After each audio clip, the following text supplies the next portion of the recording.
Bayangkan sebuah kekuatan yang lahir dari gersangnya padang pasir, mampu menyatukan berbagai bangsa hanya dalam waktu singkat.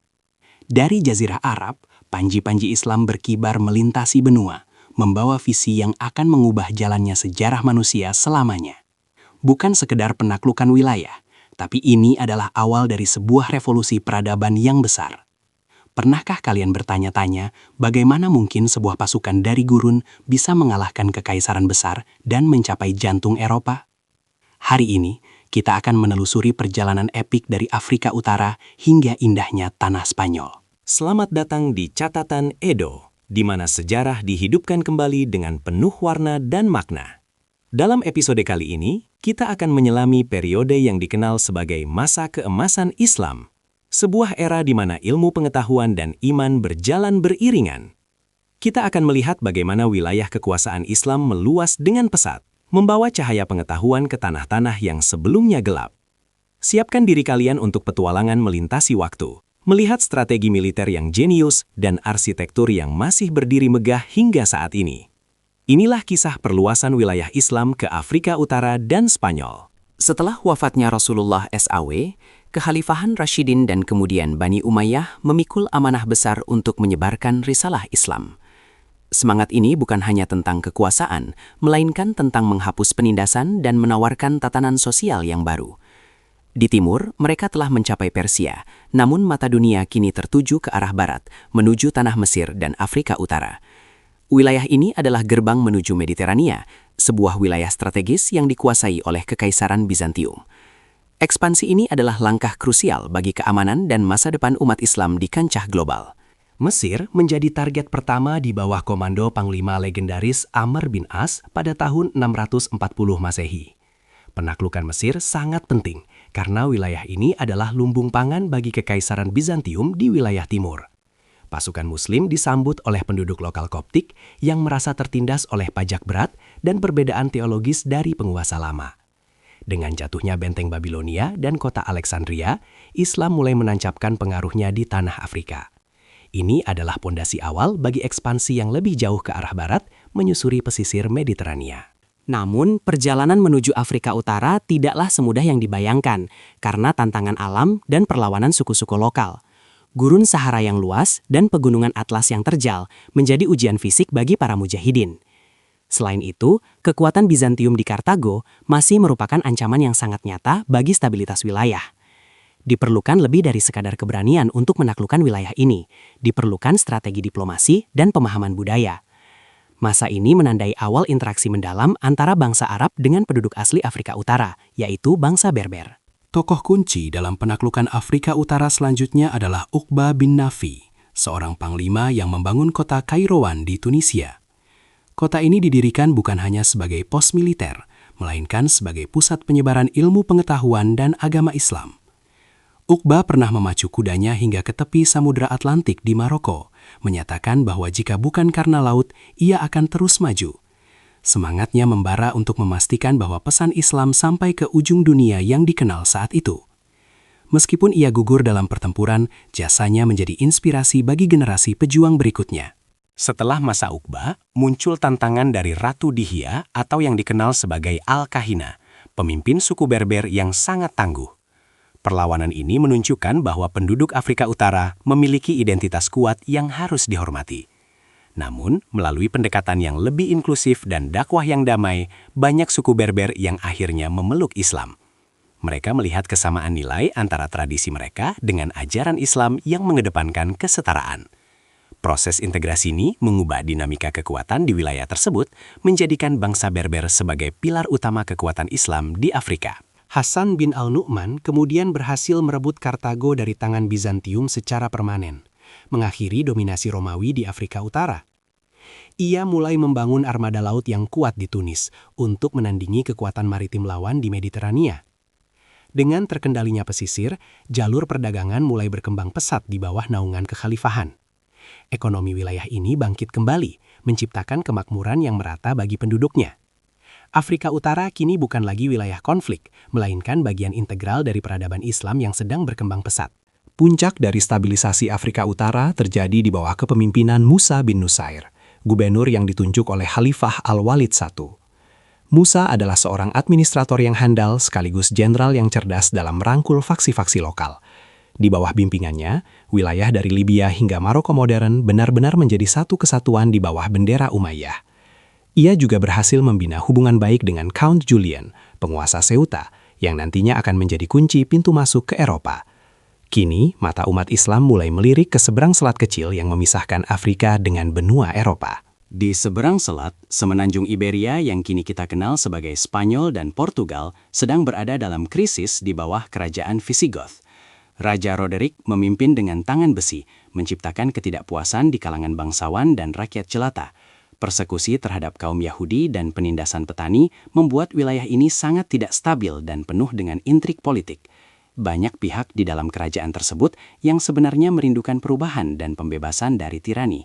Kondisi internal yang rapuh ini memberikan peluang emas bagi ekspansi Islam yang membawa misi keadilan. Musa bin Nusair memberikan kepercayaan besar kepada salah satu jenderal terbaiknya yang merupakan seorang Berber bernama Tariq bin Ziyad. Pada tahun 711 Masehi, dengan pasukan berjumlah sekitar 7.000 orang, Tariq menyeberangi selat sempit yang kini dinamai menurut namanya, Gibraltar. Nama itu berasal dari Jabal Tariq atau Gunung Tariq sebagai penghormatan atas keberaniannya. Inilah langkah pertama Islam di tanah Eropa, sebuah momen yang akan mengubah peta politik dan budaya dunia.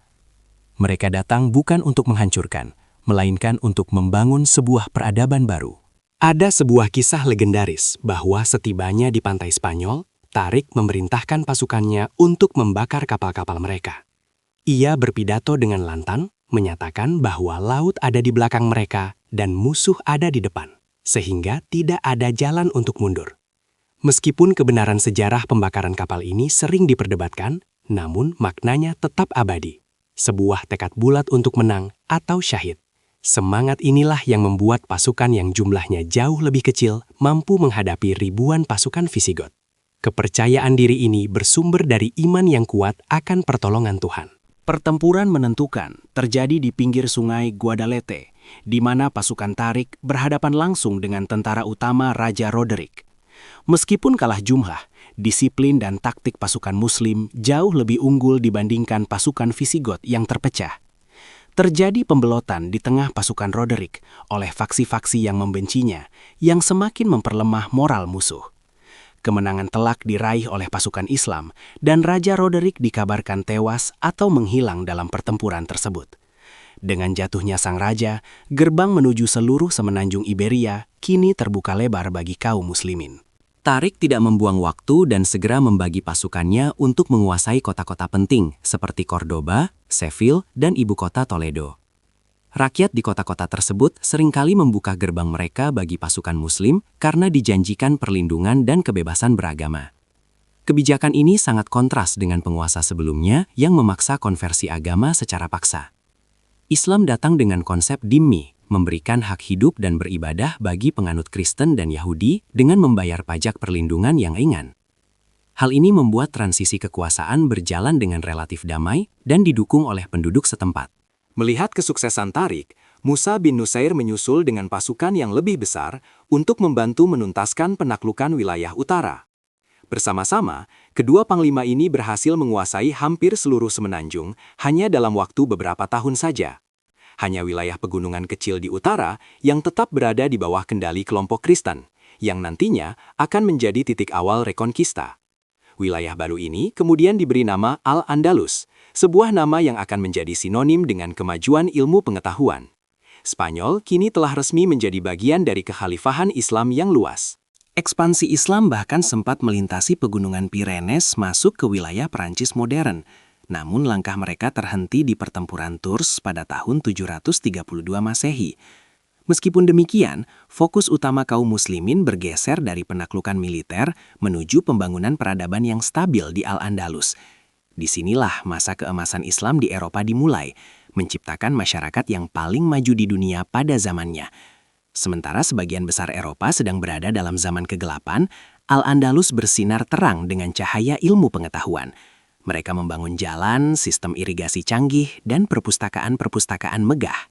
Cordoba tumbuh menjadi kota terbesar dan tercanggih di Eropa, menyaingi kemegahan Baghdad di timur. Kota ini memiliki lampu-lampu jalan di malam hari, sistem pembuangan air limbah, dan ratusan pemandian umum saat kota lain masih kumuh. Di jantung kota berdiri Masjid Agung Cordoba atau Meskita, sebuah keajaiban arsitektur dengan hutan tiang marmer dan lengkungan merah putih. Masjid ini bukan hanya tempat ibadah, tetapi juga pusat universitas di mana pelajar dari seluruh dunia datang untuk belajar.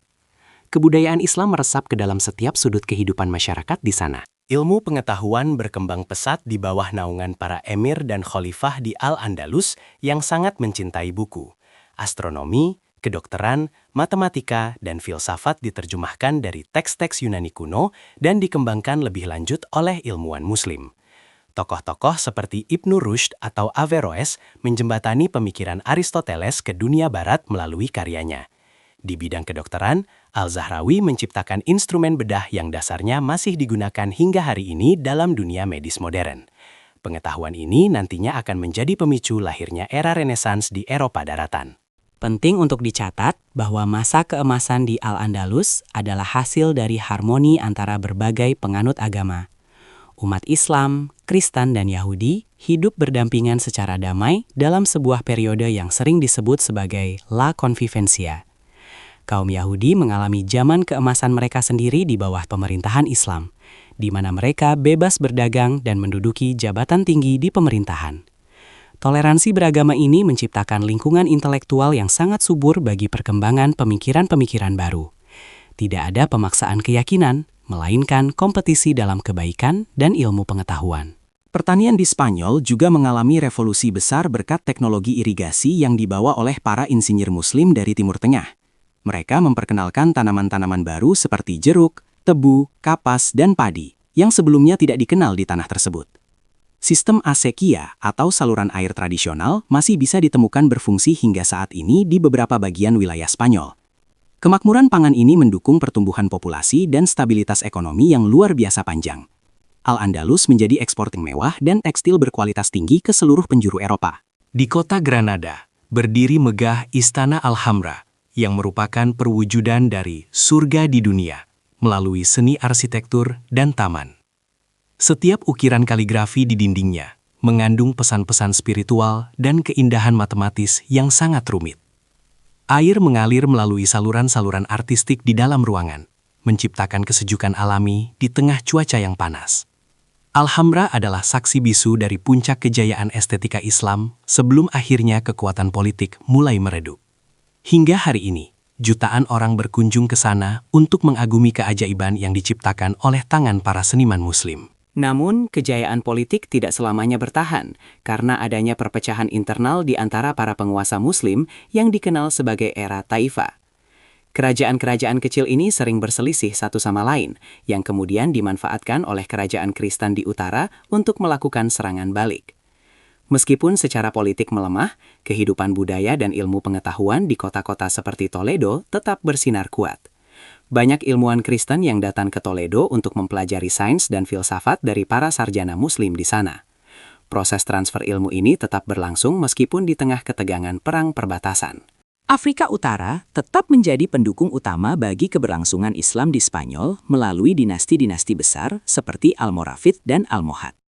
Ketika posisi umat Islam di Spanyol terancam, para penguasa dari Maroko menyeberang untuk memberikan bantuan militer dan memulihkan tatanan. Hubungan antara Afrika Utara dan Spanyol sangat erat, menciptakan sebuah blok budaya dan ekonomi yang sangat kuat di Mediterania Barat.